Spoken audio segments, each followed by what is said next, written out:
All right, guys, had a Whirlpool single oven, and warranty call.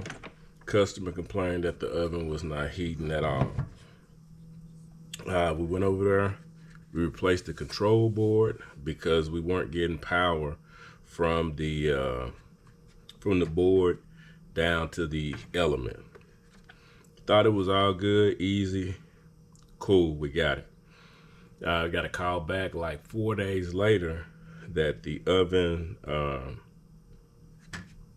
was not heating again, and it was blank.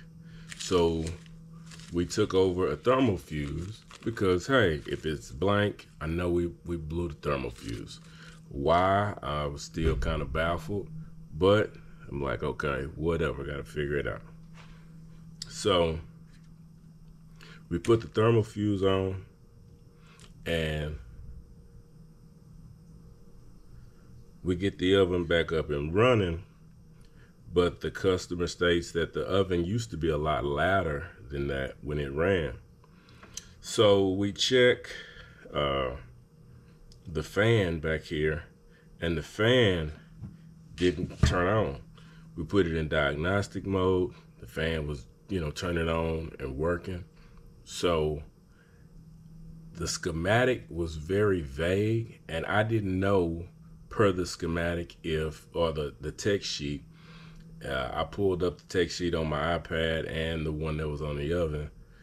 I didn't know if that fan ran all the time or just when it got hot, and I just didn't know. So but for some reason I wasn't getting power, and this was a brand new board. This is the board that we put on. As I put a new thermal fuse on, I told her that she could use the oven. The fan's not turning on. I can't get it to turn on with regular usage. I can get it to turn on in service in diagnostic mode. I told her it was most likely gonna blow out the thermal fuse again. So left, did more research, and on that particular model, they sell a whole kit: control board, new fan, and a wiring kit. So we had to rewire one or two wires there. And I'll tell you, we had the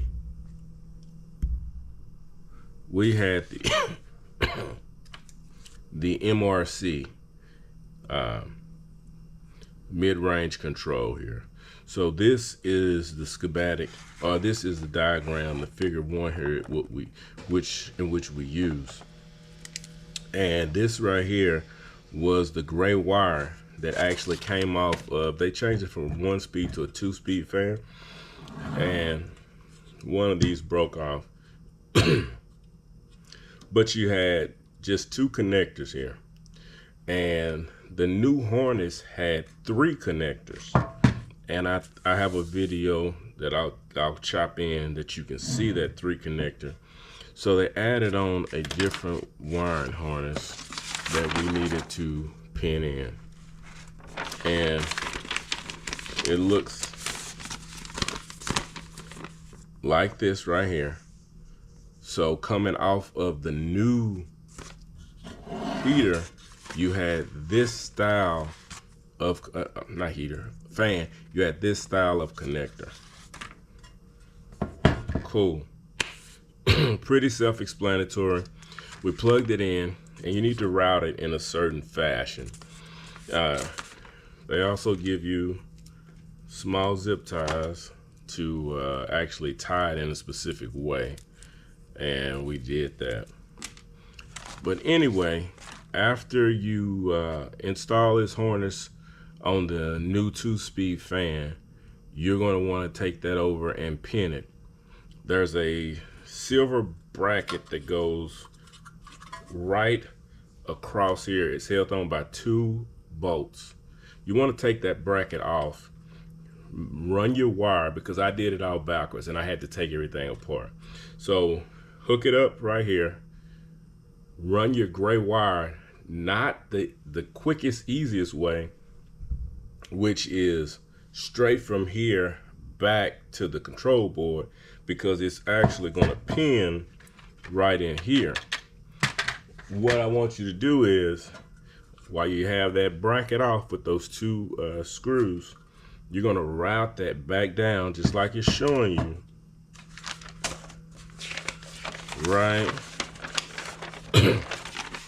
And you'll see this when you buy the new one right here. But you're going to route that back down just like this right here. So this sits in the back of the oven, and you're going to run that wire back down past your fuse here, and then back up right on the side. And there's going to be a cutout, a little cutout like that on that bracket. You're going to run it up and then tie it in with the rest of your wires. And that's going to give you a smooth overlay. And that's what these zip ties are for. They'll give you way more than you actually really need, but you do need to use them to keep it away from everything. So once you run that back, you're gonna pin it in. And ours did not. This oven doesn't have a convection oven. So if you don't have a convection oven, you won't have this wire here. This wire won't be there.